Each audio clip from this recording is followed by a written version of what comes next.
আমরা রেডি হয়ে এই যে বেরিয়ে গেলাম।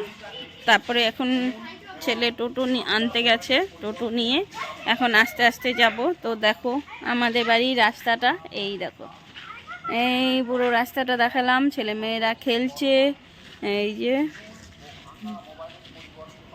আর এখন এই যে আমাদের বাড়িটা দেখাচ্ছি তোমাদেরকে একটু ঘুরে।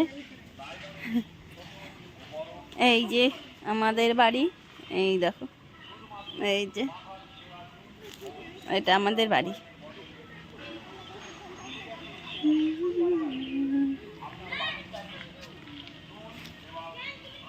তো আমরা টোটোতে উঠে গেলাম। এখন দেখিস বাবা পড়ে না যেন, আস্তে আস্তে। হ্যাঁ, আমরা এবার যাচ্ছি।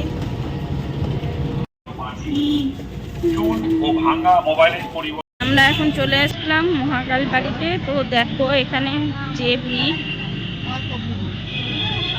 লাইনটা দেখো শুধু, এই দেখো লাইনটা।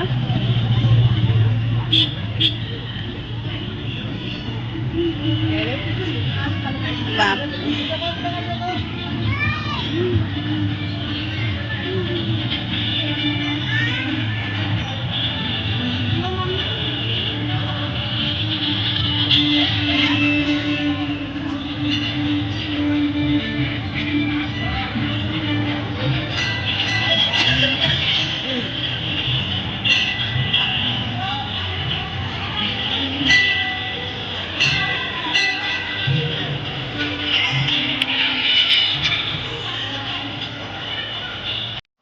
বন্ধুরা আমরা এখন চলে এলাম এই দেখো মহাকাল বাড়িতে। মহাকাল বাড়িতে পুজো দেওয়ার আমার অনেক ইচ্ছা ছিল, অনেক দিন ধরেই, মানে বিয়ের পর থেকে মহাকাল বাড়িতে আমি পুজো দিই নাই শিবরাত্রির দিন, মানে শিবরাত্রির দিন। আর এখানে কি ভিড় হয় আর খুব আনন্দ হয়। এই দেখো চলে এসছি। আর দেখো ভিড়টা দেখো, প্রচণ্ড ভিড়। এই দেখো এখানে যে শিব মন্দিরটা আছে, এখানে কত বড় লাইন আর কত সুন্দর লাগছে।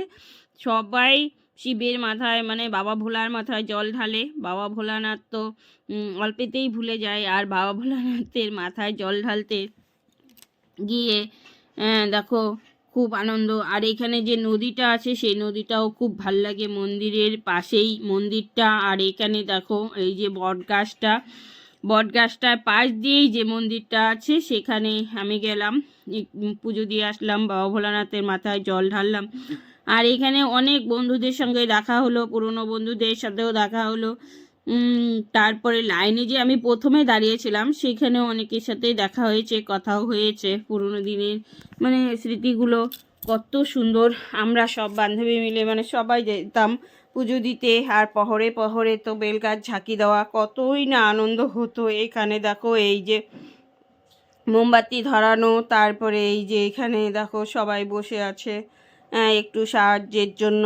পুজো দেওয়ার পর ওদেরকে কিছু দিতে হয়। আর তারপরে দেখো আবার চলে গেলাম একটু বাইরে, তোমাদের সাথে একটু ভালো করে ভিডিওটা শেয়ার করলাম। তোমরা অবশ্যই দেখবে। আর বাইরের থেকে যারা দেখছো, অনেকে আছে মহাকাল বাড়িটা খুব মিস করো পুজো দিতে, যারা আমাদের বন্ধুবান্ধবরা মানে সবাই পুজো দিয়েছো। তো তাদের জন্য ভিডিওটা বানালাম।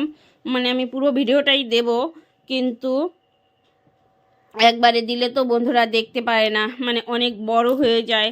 তার জন্য এই দেখো আমি এখন এই যে বাইরের জন্য দাঁড়িয়েছি, এই যে ছেলেও দাঁড়িয়েছিল লাইনে, সেই লাইনটাও তোমাদের সাথে শেয়ার করলাম। আর এই যে বটগাছটা, এই বটগাছে যে যা মানত করে তার মানত পূর্ণ হয়। আর এই মহাকাল বাড়িতেও পুজো দেওয়া, মানে অনেক পুরনো মহাকাল বাড়ি, এইখানে পুজো দিলে কে মানে সবার মনের আশা পূর্ণ হয়।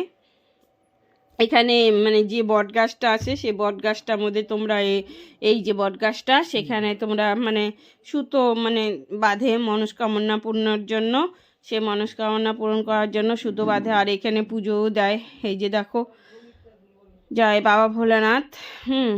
আর এখানে বাইরেও দেখো গরু বাঁধা আছে। আর এই যে দেখো সবাই তো সুন্দর করে পুজো দিচ্ছে। এখানে আমিও দিয়ে নিলাম, কেন কি এখানটা পুজো দেওয়াটা মানে দেখানো যায় নাই, মানে এত ভিড়। আর হলো মানে সাংঘাতিক ভিড় এখানে, এত ভিড় ছিল। আর এই দেখো সম্পূর্ণ আমি ঘুরিয়ে ঘুরিয়ে দেখাচ্ছি বন্ধুদের, খুব ভালো লাগলো।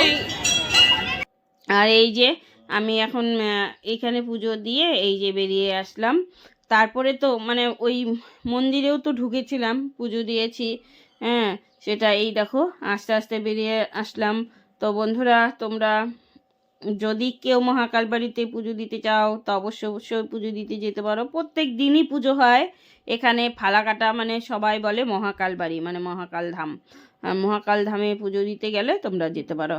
এই যে এখানে ছেলে, আমি আর আমার ভাস্তা ভাগনা গেছিলো পুজো দিতে, ও পুজো দিয়ে আসলো। তো এখন জয় বাবা মহা